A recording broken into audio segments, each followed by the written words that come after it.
శ్రీరామ జయ రామ జయ జయ రామ. శ్రీ చాగంటివారి శ్రీమద్ రామాయణ ప్రవచనం బాలకాండ గంగావతరణం 4వ భాగం. విశ్వామిత్రుల వారు శ్రీరామచంద్రమూర్తితో మరలా ఇలా చెప్పడం ప్రారంభించారు. అసలు ఈ గంగ భూమి మీదకి ఎందుకు వచ్చిందో చెబుతాను విను అని మరలా చెప్పడం ప్రారంభించారు. పూర్వము అయోధ్య నగరాన్ని మీ వంశపు వాడైన సగర చక్రవర్తి పరిపాలించేవాడు. ఆయనకి 2 భార్యలు. పెద్ద భార్య పేరు కేసిని, ఆమె వైదర్భుని కుమార్తె. చిన్న భార్య పేరు సుమతి, ఆమె అరిష్టనేమి కూతురు, గరుత్మంతుని సోదరి. రాజు 2 భార్యలతోటి సంతోషంగా కాలం గడుపుతూ పరిపాలన చేస్తూ ఉన్నాడు. కొంతకాలం అయిన తర్వాత తనకు బిడ్డలు లేరని సగర చక్రవర్తి తన 2 భార్యలను తీసుకుని హిమాలయ పర్వతాలలో ఉండే భృగు శ్రవణాన్ని చేరుకున్నాడు. అక్కడ 100 సంవత్సరములు తపస్సు చేశాడు. అది భృగు శ్రవణం. అందుకని భృగు మహర్షి ప్రసన్నులయ్యారు. ఆ తపస్సుకు భృగు మహర్షి సంతసించి ప్రత్యక్షమై సగర చక్రవర్తికి ఒక వరం ఇచ్చాడు. నాయన సగర, నీ భార్యలలో ఒకరికి వంశకరుడైన కుమారుడు ఒక్కడు పుడతాడు. వంశాన్ని నిలబెట్టగలిగిన గొప్ప ఉదాత్తమమైన చరిత్ర కలిగిన కొడుకు పుడతాడు. మరొక భార్యకు 60,000 మంది కొడుకులు పుడతారు. వాళ్ళు మహోత్సాహవంతులు. ఈ విధంగా నీవు సంతానవంతుడు అవుతావు.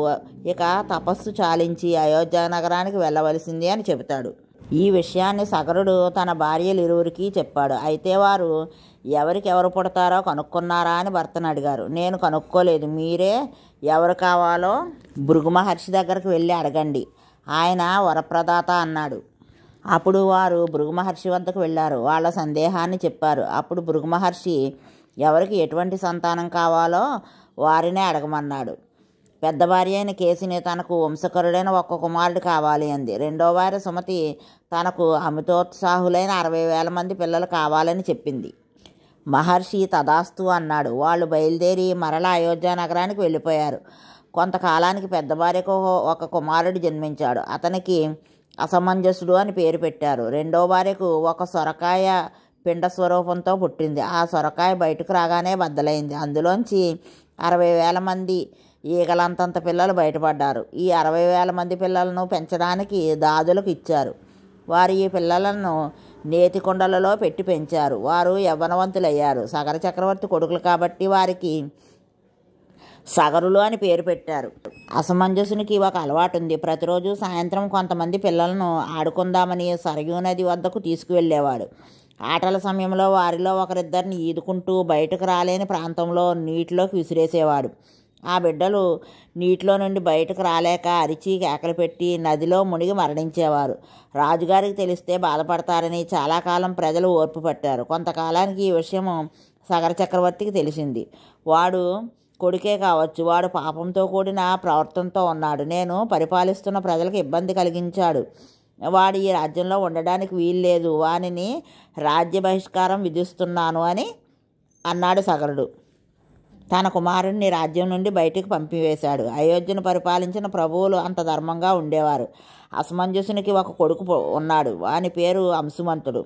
మనవడైన అంశుమంతుడిని సగర చక్రవర్తి తన దగ్గర పెట్టుకున్నాడు. కాలం గడుస్తోంది. ఒకసారి సగర చక్రవర్తి అశ్వమేధ యాగం చేయు తలపెట్టాడు. గుర్రాన్ని విడిచిపెట్టాడు. యాగాశ్వం దేశం గుండా ప్రయాణం చేసి వెడుతోంది. ఇంద్రుడు అపహరించాలనుకుని రాక్షస శరీరాన్ని పొంది ఆ యజ్ఞాశ్వాన్ని అపహరించాడు. యాగాశ్వం కనబడకుండా పోయింది. యాగాశ్వం వెనక వెడుతున్న అంశుమంతుడు తనతో పాటు ఉన్న సైన్యం వెనక్కి తిరిగి వచ్చి జరిగింది సగర చక్రవర్తికి విన్నవించారు. యజ్ఞాశ్వం అపహరించబడితే దానివల్ల దారుణమైన ఫలితాలు కలుగుతాయి. అశ్వం వెనక్కి తిరిగి రావాలి. అందుకని సగరుని అలా దీక్షలో ఉండి గుర్రం తిరిగి వచ్చే మార్గం ఆలోచించవలసిందని యజ్ఞం చేసే ఋత్విక్కులు సగరునికి చెబుతారు. అంత సగరుడు తన 60,000 మంది పుత్రులను పిలిచి భూమి 60,000 యోజనాలు ఉంది. మీరందరూ తలొక యోజనం పంచేసుకోండి. దాన్ని తవ్వేయండి. ఎవడో ఒకడు ఎక్కడో అక్కడ యాగాశ్వాన్ని దాచి ఉంటాడు. ఎక్కడైనా అడుగడుగున కానీ గోతుల్లో కానీ దాచాడేమో, భూమిని తవ్వి వెతకండి అన్నాడు.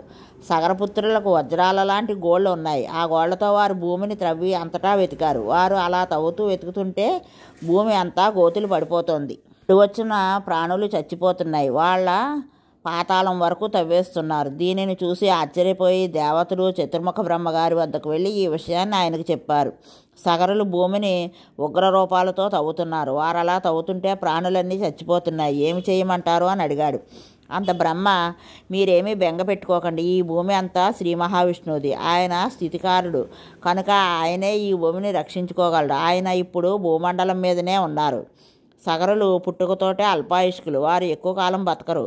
కపిల మహర్షి పాతాళ లోకంలో ఉండి తపస్సు చేసుకుంటున్నాడు. వీళ్ళు తవ్వుతూ కపిలుని దగ్గరికి వెడతారు. ఆయన వీళ్ళని చంపేస్తాడు. అందుకని వీళ్ళని గురించి మీరేమీ బెంగ పెట్టుకోని అవసరం లేదని చెప్పాడు. దేవతలందరూ వెనక్కి వెళ్ళిపోయారు. సగరులు భూమినంతా తవ్వేశారు. ఎక్కడా గుర్రం కనపడలేదు. వారు వెనక్కి తిరిగి వచ్చి తండ్రికి ఈ విషయం చెప్పారు. అప్పుడు సగరుడు, పాతాళం వరకు భూమిని తవ్వండి, పాతాళంలో కూడా వెతకండి. గుర్రం వెనక్కి వచ్చే వరకు నేను దీక్షలోంచి లేవకూడదు. మళ్ళీ వెళ్ళి ప్రయత్నించండి అని చెప్పాడు. తండ్రి మాటలను అనుసరించి 65,000 మంది సగరులు మళ్ళీ తవ్వకాలు సాగించారు. అలా పాతాళం వరకు తవ్వేశారు. మొదట తూర్పు దిక్కున తవ్వారు. ఇక్కడ వారికి ఒక పెద్ద ఏనుగు కనపడింది. దాని పేరు విరూపాక్షం. అది భూమిని తూర్పు దిక్కును తన కుంభస్థలం మీద పెట్టుకుని మోస్తోంది. భూభారం పాపం వల్ల పెరుగుతుంది. అలా భూభారం పెరిగినప్పుడు ఆ ఏనుగు ఒక్కసారి తన కుంభస్థలాన్ని కదుపుతుందట. అప్పుడు భూకంపాలు వస్తాయి అంది రామాయణం. విరూపాక్షాన్ని చూసి వారు దానికి ప్రదక్షిణం చేసి తూర్పు దిక్కు నుండి దక్షిణ దిక్కుకు వెళ్ళారు. దక్షిణ దిక్కున తవ్వడం ప్రారంభించారు. అక్కడ మహాపద్మ అనే పెద్ద ఏనుగు ఉంది. అది భూమి దక్షిణ దిక్కును దాని కుంభస్థలం మీద పెట్టుకుని మోస్తోంది. దానికి అది అలవాటు. పాపం పెరిగితే అది తన కుంభస్థలాన్ని కదుపుతుంది. అప్పుడు దక్షిణాన భూకంపాలు వస్తాయి. అక్కడ నుండి పడమర దిక్కుకు వచ్చారు. అక్కడ సౌమనసము అనే ఏనుగు ఆ దిక్కును భూమిని మోస్తోంది. దానిని చూశారు. దానికి ప్రదక్షిణం చేశారు. అక్కడ యాగాసం కనబడలేదు. అప్పుడు ఉత్తర దిక్కుకు వచ్చారు.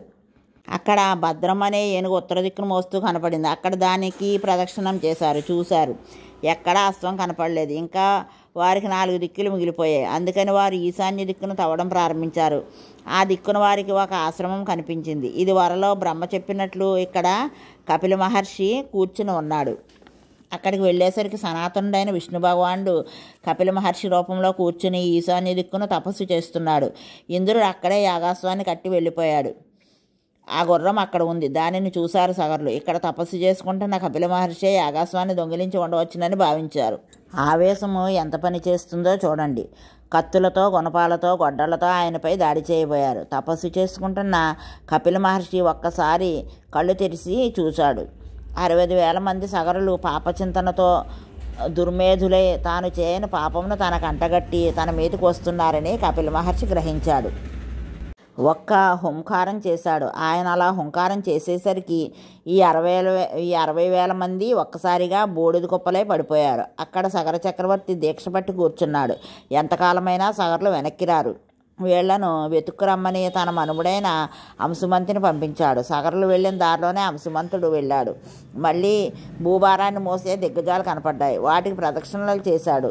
మరలా వెతకడం ప్రారంభించాడు. చివరకు ఈశాన్య దిక్కుకు వచ్చాడు. అక్కడ భస్మరాశులు కనిపించాయి. తన పినతండ్రులందరూ ఏకకాలమందు మరణించినందుకు దుఃఖించాడు. సమీపంలో ఉన్న కపిలునికి నమస్కరించాడు. పినతండ్రులకు అక్కడ ఉన్న జలంతో తర్పణం ఇవ్వాలనుకున్నాడు. అంతలో అంశుమంతుని మేనమామ గరుత్మంతుడు అక్కడికి వచ్చాడు. ఆయన అంశుమంతునితో ఒక మాట చెప్పాడు.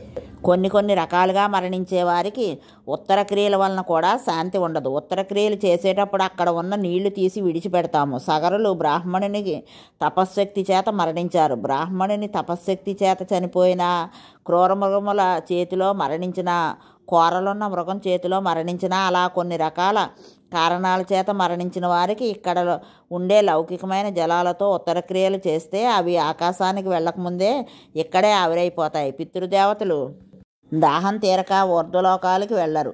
ఇక్కడే రౌద్ర స్వరూపంతో తిరుగుతారు. అందుకని లౌకిక జలములతో తర్పణ చేయడానికి వీలు లేదు. నీ పితృదేవతలు స్వర్గాన్ని పొందాలంటే ఒకే ఒక్క అవకాశం ఉంది. ఇప్పటి వరకు నీ వాళ్ళందరూ స్వర్గమునకు వెళ్ళారు. ఈ సగరులే ఇలా పడిపోయారు. దేవలోకంలో ప్రవహించే గంగ ఈ భస్మరాశులపై ప్రవహిస్తే వీరికి స్వర్గలోక ప్రాప్తి కలుగుతుంది. నీకు సాధ్యమైతే ఆ గంగను భూమి మీదకు తీసుకురావాల్సింది అని చెబుతాడు. రామజయం, శ్రీరామజయం.